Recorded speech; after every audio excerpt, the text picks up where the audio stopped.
and welcome to my channel where we talk about reading, writing, and the general making of books. I'm Mary, and today I'm going to read to you from my book, Escape from Hell, available now as an ebook on Amazon and as a paperback on Amazon and other online booksellers. In this video, I'm going to read Chapter 1. So, Escape from Hell by Mary Irving. Chapter 1. Sochi crept soundlessly through the forest on bare hooves. Her breath fogged the air. She wiped her sweating palms on her heavy woolen pants, then clutched her winter jacket, which was pinned at her shoulder to keep out the chill. Her long ears swiveled at every sound.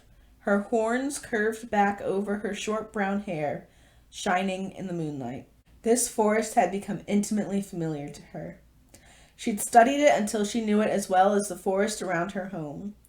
A clearing in the basin between three hills had been filled with tents and temporary wooden structures for weeks. She was familiar with that camp now, too, after months spent watching and following these humans. At first, she was unfamiliar with stalking humans. Until recently, she'd gone out of her way to avoid them. Humans were dangerous. It was legal and encouraged for humans to kill satyrs, to hunt them. The High Commander paid for satyr hooves and horns. Until a few months ago, Sochi felt uncomfortable if she saw a trail of campfire smoke in the distance, for fear it could be hunters. A lot of good her caution had done her. She'd still lost everything. Sochi reached the edge of the forest at the top of a hill overlooking the human camp. A sea of peaked tents spread out before her, their smoke holes breathing dark plumes into the night sky. Horses and oxen were stabled at the back of the camp near the latrines. Sochi could hear their soft noises, even from her distance. A dark row of wooden sheds housed their supplies. Banners furled out by an autumn wind indicated this was the High Guard's camp, the battalion under the direct command of the High Commander herself. The colors were washed out by the night, but Sochi could still see the crown and sword silhouetted in silver against the maroon background, the symbol of Galilea's ruler, the High Commander. The image sent a thrill of fear down Sochi's spine. She looked away from the banners and saw signs that the humans were planning on leaving this location soon. Carts were being loaded with supplies. Many of the wood structures were half torn down, although some were still in use. In a few days, the humans would pack up and move on. But she already knew that. It was why she was here. Time was running short. The humans wouldn't set up another camp like this. After they pulled out of this location, they would go back to the capital city, Hydel, and hide behind their walls for the winter, like a bear in a den. They would be dug in and safe until they emerged again in the spring to spread more destruction and grief. If the satyrs were going to attack, they had to do it now. Sochi's heart raced. In addition to the terror of sneaking into the High Commander's own camp, she also held a deadly weapon pinned to the roof of her mouth by her tongue. A rough pouch filled with deadly poison.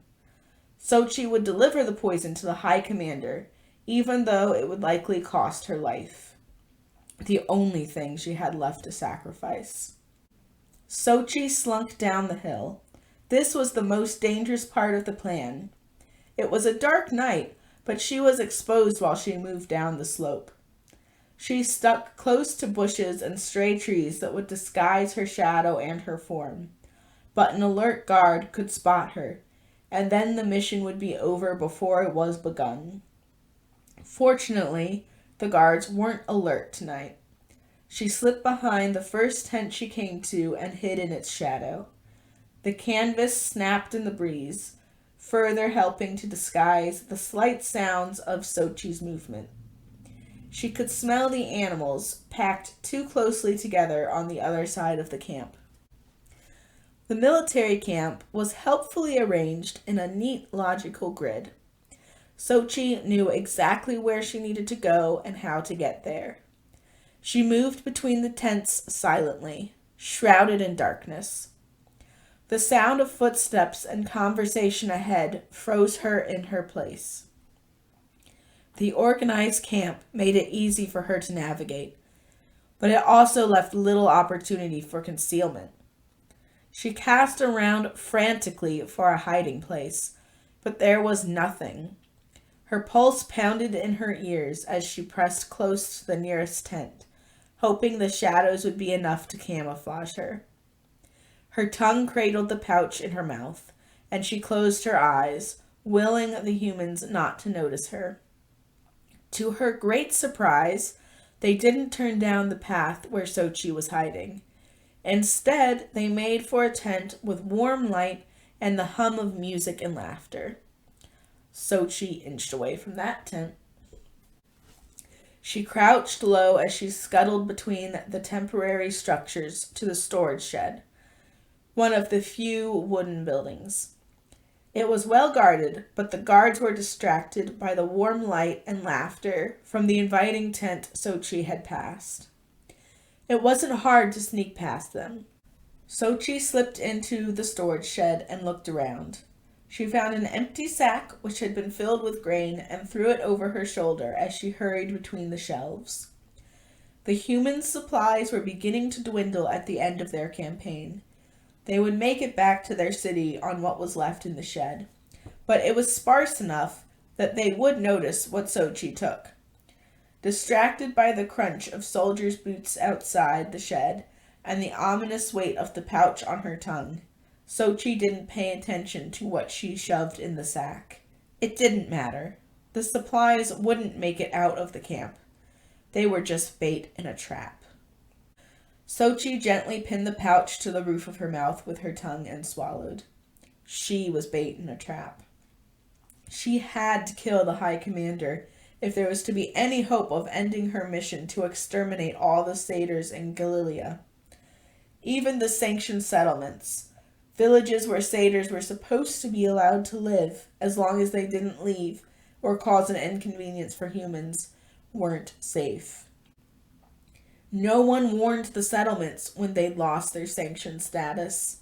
Humans just showed up with fire and steel and destroyed everything. They killed everyone on the High Commander's orders. The High Commander who was here in this camp, she was here, and Sochi would kill her. When her sack was full of random food supplies, she hoisted it onto her shoulder.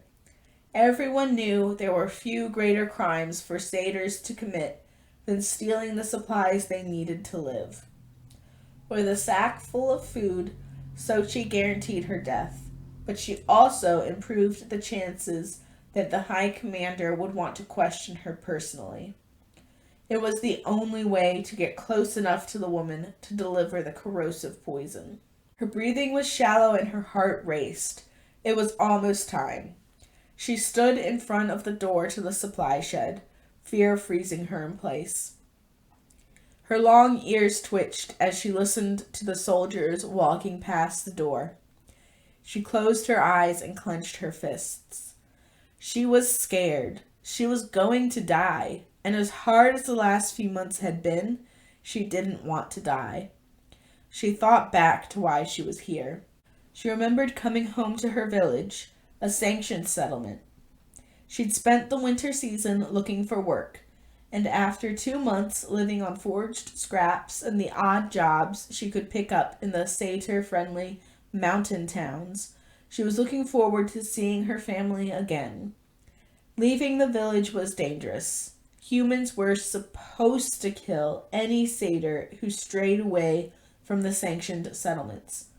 But there wasn't enough food at home, so Sochi took the risk and left so there would be more for the people she left behind.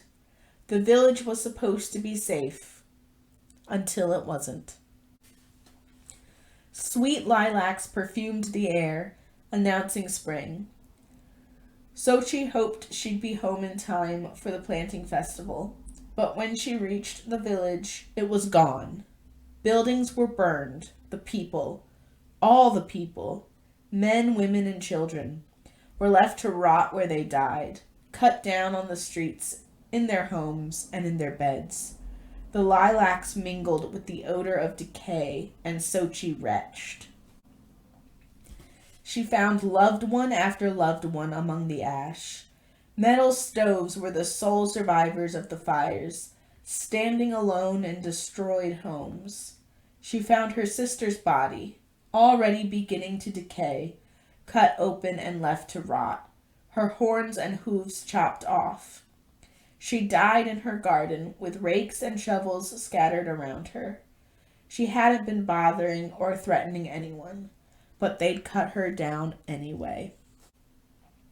Sochi opened her eyes, tears glistening on her cheeks. She was going to die, but she was going to take that monster with her. She was going to finally catch the prey she'd been hunting for months. She was going to kill the High Commander. Fear still coursed through her, but the fire of her anger pushed her forward. She wiped away her tears, listened until the patrol's shuffling footsteps had passed, and then pushed out of the shed. She stuck to the shadows, but she was careful not to be fast enough to escape. She waited until the guard saw her before slipping between buildings. "Hey, stop!" the guard shouted. Sochi clung to the sack and ran, leading the guard on a chase. She couldn't let him catch her too easily, or the humans would suspect a trap. But she couldn't get away either. She allowed the weight and awkward bulk of the sack to slow her down. A rope coiled around her ankle and pulled tight. Sochi resisted the impulse to cry out as she fell to the ground, dropping her sack and spilling the briefly stolen supplies everywhere. She held her jaw and tongue carefully. She couldn't break the pouch now. She was too close to her goal. She kicked her hooves, but the rope was tight. Before she could reach with her hands to free herself, a foot slammed into her back, knocking the air from her lungs and pinning her to the ground on her stomach. "I got it!" shouted the guard on top of her. Pain lanced through Sochi's shoulders as her arms were wrenched back and tied behind her. "Looks like it was stealing supplies," another guard said. "You think the High Commander will want to hear about this?" "We should see what we can get out of it first." Sochi's heart sank. The stolen food was supposed to be the key. They were supposed to take her straight to the High Commander when they saw it. She must not have taken enough. If they were going to question her first, they might cause her to break the pouch in her mouth and accidentally kill herself. The guard finished tying Sochi up and stepped off of her. She couldn't move. Her arms and legs were bound too tightly. A guard grabbed her by the horn and lifted her off the ground. "Ah!" Sochi cried as pain spiked through her head from the strained horn. Horns were sensitive, and the humans knew it. Sochi saw the guard grin through her tears of pain. "You going to play nice, little goat, and tell us what you're doing here, or are things going to get messy?" Sochi glared at him through the pain. She was tempted to bite the pouch and spit its contents in his face. She would like to hear him scream in pain as he died. If they were going to torture her, it was likely she wouldn't live long enough to deliver the poison to her true target. But she couldn't give up hope that she might still kill the High Commander herself. He lifted Sochi higher by her horn, eliciting another gasp of pain from her before laughing and dropping her to the ground. "I guess this is going to get messy.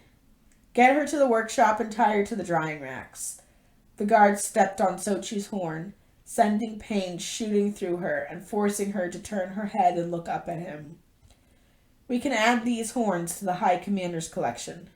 Don't worry, little goat. You'll get to see them one last time before we turn them in.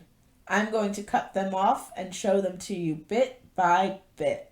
Fear cut through Sochi as the guard removed his boot. She was hoisted onto the other man's shoulder and carried away.